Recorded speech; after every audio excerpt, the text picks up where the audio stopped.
Q와 Q장의 거꾸로 지구과학교실 시작합니다. 오늘의 배움 주제는 다음과 같습니다. 오늘은 태풍에 대해서 배워보겠습니다. 자, 여러분, 태풍이란 무엇이냐?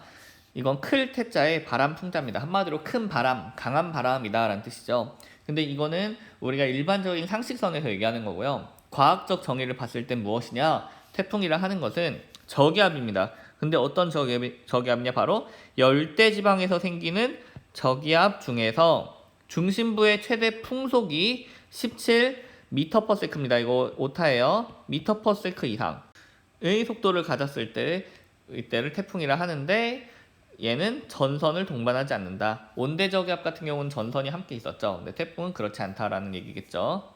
자, 이 정의를 해석했을 때 결국에는 엄청 빠른 저기압이구나, 바람이 센 저기압이구나, 이렇게 생각할 수 있겠죠. 그죠? 그게 답니다.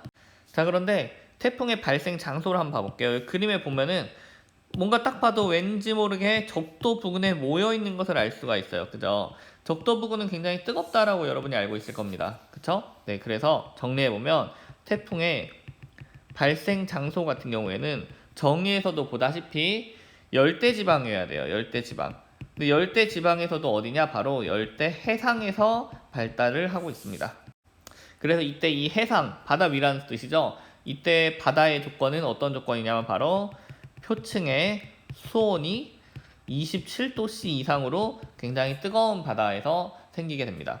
그리고 이때 열대 해상에서 27도 넘는다고 무조건 생기는 게 아니라 위도로 쳤을 때는 위도 5도에서 25도 사이에서 발생을 합니다. 영도 부근, 적도 부근에서는 발생하지 않아요.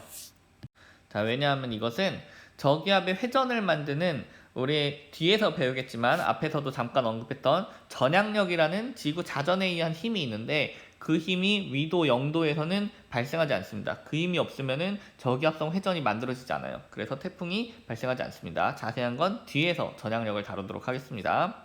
그러면 왜 이런 데서만 발생을 하느냐? 그것은 태풍의 에너지원과 관련이 있는데요. 태풍의 에너지원을 봤을 때 이런 발생 장소에서 생길 수밖에 없다는 걸 알 수 있습니다. 왜냐하면 태풍의 에너지원은 바로 수증기가 응결될 때 방출하는 잡열이 바로 에너지원이기 때문이에요. 자, 응결 시 방출하는 잡열이 무엇이냐? 응결이라는 거는 기체가 액체가 되는 거죠. 이게 응결이에요. 수증기라는 기체가 물방울이라는 액체로 변할 때 열을 방출하게 되어 있습니다. 이건 왜 그러냐면 반대로 생각하면 돼요. 액체가 기체가 되려면 온도를 높여줘야죠. 기체가 액체가 되려면 온도를 낮춰줘야 돼요. 그러려면 열을 방출하게 되겠죠. 이 방출되는 이 열이 바로 잡열입니다. 이게 태풍을 만들어내는 에너지가 되는 거예요. 그렇기 때문에 수증기가 응결할 수 있는 조건인 열대해상, 이 조건이 되겠습니다.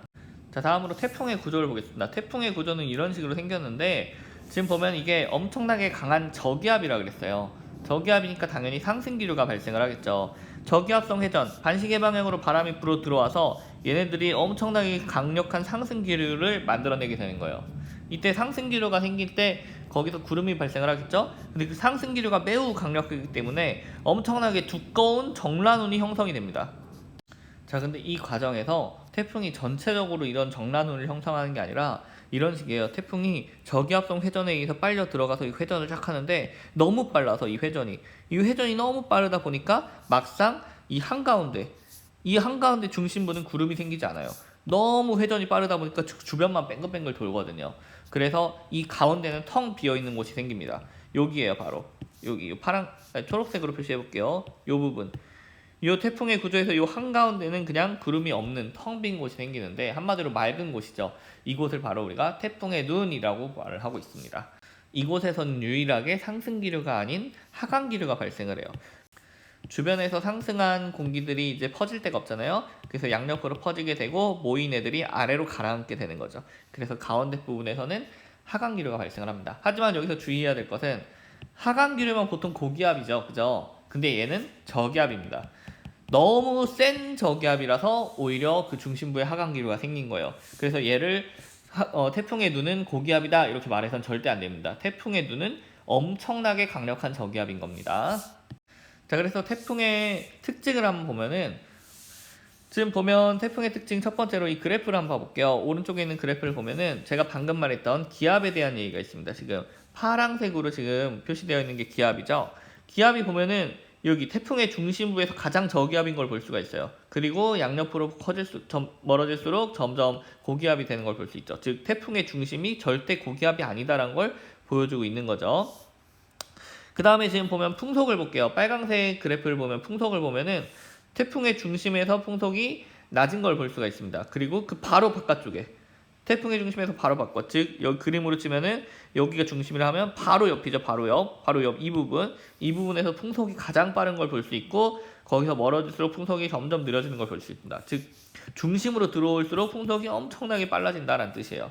물론 이 주변부도 풍속이 절대 느리지 않습니다. 태풍 자체가 17m/s 이상의 속도를 갖고 있기 때문에. 자, 또한 여기서 하나의 특징을 볼 수 있는데 보면 풍속이 이쪽 서쪽과 동쪽의 속도가 좀 다른 걸 볼 수가 있어요. 동쪽 속도 중심부에서 바로 오른쪽 속도가 살짝 더 빠르죠. 그죠? 이것은 우리가 좀 이따 배울 태풍의 위험 반원과 안전 반원과 관련이 있습니다. 어쨌든 오른쪽이 살짝 풍속이 빠르다는 사실을 알고 넘어가면 좋겠습니다. 자, 이뿐만 아니라 또 다른 특징이 있죠. 바로 무엇이냐? 첫째로 전선이 없다라는 거.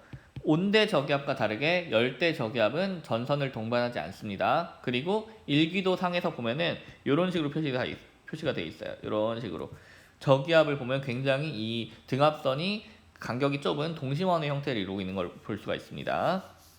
물론 기호로는 이렇게 표시를 해요. 이렇게. 자, 2학년 선생님들끼리 어제 컬링 시합을 했습니다. 자, 우리 이번엔 태풍의 이동 방향에 대해서 한번 알아보겠습니다.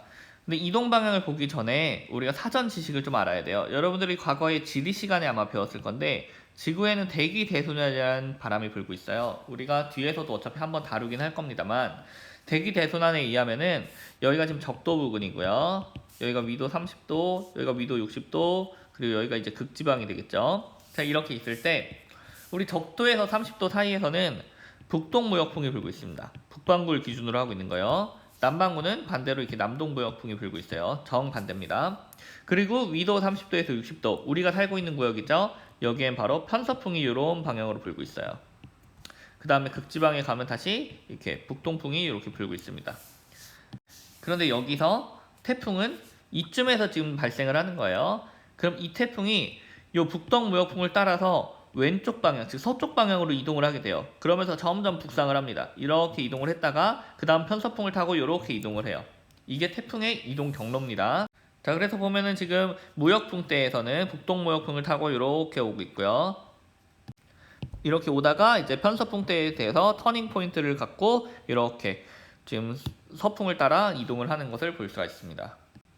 근데 문제는 태풍은 저기압이 됐잖아요. 저기압이니까 요 화살표에서 보다시피, 요 파란 화살표 보다시피 반시계 방향으로 이렇게 바람이 불어 들어갑니다. 저기압 중심을 향해서.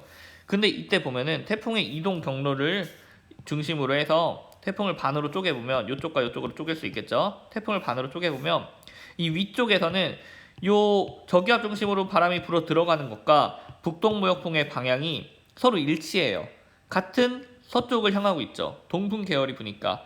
그러다 보니까 이쪽에선 태풍이 더 세지는 경향이 있습니다. 대기대순환과 합쳐지는 거죠. 그런데 이 아래쪽을 보면은 반시계 방향으로 불어 들어간다라고 하면은 북동무역풍하고 지금 서로 방향이 반대인 걸 알 수가 있어요. 그러니까 여기는 조금 풍속이 약해집니다. 이게 앞선 슬라이드에서 봤던 풍속이 오른쪽이 살짝 더 빠른 이유예요. 그래서 우리가 이때 이 오른쪽 부분이 풍속이 빠르니까 더 위험하겠죠? 그래서 여기를 위험 반원이라고 말합니다. 원의 반이란 뜻이죠. 이게 원이잖아요. 원의 절반, 위험 반원이라 하고요. 이 아래쪽 풍속이 조금 비교적 느린 곳, 느리지만 태풍이기 때문에 엄청나게 빠른 거예요. 여기를 우리가 비교적 안전하다 해서 안전 반원 이렇게 얘기를 하고 있습니다. 편서풍대에서도 마찬가지예요. 편서풍대에서도 보면 지금 요 반시계 방향으로 불어 들어가는 흐름과 이 편서풍이 이쪽에서는 같은 방향이에요. 그러니까 이쪽은 위험 반원이 되겠죠. 하지만 요쪽 같은 경우는 요 태풍으로 들어가는 반시계 방향의 바람과 편서풍이 서로 반대 방향이에요. 그러니까 이쪽은 바람이 약하겠죠. 풍속이 약하겠죠. 그래서 여기는 안전 반원이 되는 거죠. 그래서 경로를 봤을 때 이 이동 경로에 대해서 오른쪽이 위험 반원이에요. 이동 경로에 대해서 오른쪽이 위험 반원이죠. 자, 우리 지구과학에서는 오른쪽을 좋아하면 해결되는 게 많아요. 여러분들 대부분 오른손잡이죠, 그죠? 가끔 왼손잡이도 있겠지만, 그래서 항상 내 기준으로 합니다. 오른쪽이 좋아요. 오른손잡이 기준으로 오른쪽이 좋아요. 이렇게. 지구과학에서는 오른쪽이 좋아요로 하면 해결되는 게 많아요. 내가 어떤 문제를 푸는데 뭔가 방향이 모르겠다? 그럼 오른쪽, 그냥 무조건 오른쪽으로 가면 됩니다. 대부분. 예외도 있어요, 물론. 그러니까 우리가 제대로 공부해야겠지만 진짜 모른다, 내가 찍어야 된다 할 때는 오른쪽이 좋아요. 리듬을 기억하세요. 오른쪽이 좋아요. 오른쪽이 좋아요. 오케이? 자, 그럼 오늘 수업은 여기서 마치겠습니다. 수고하셨습니다. 끝바.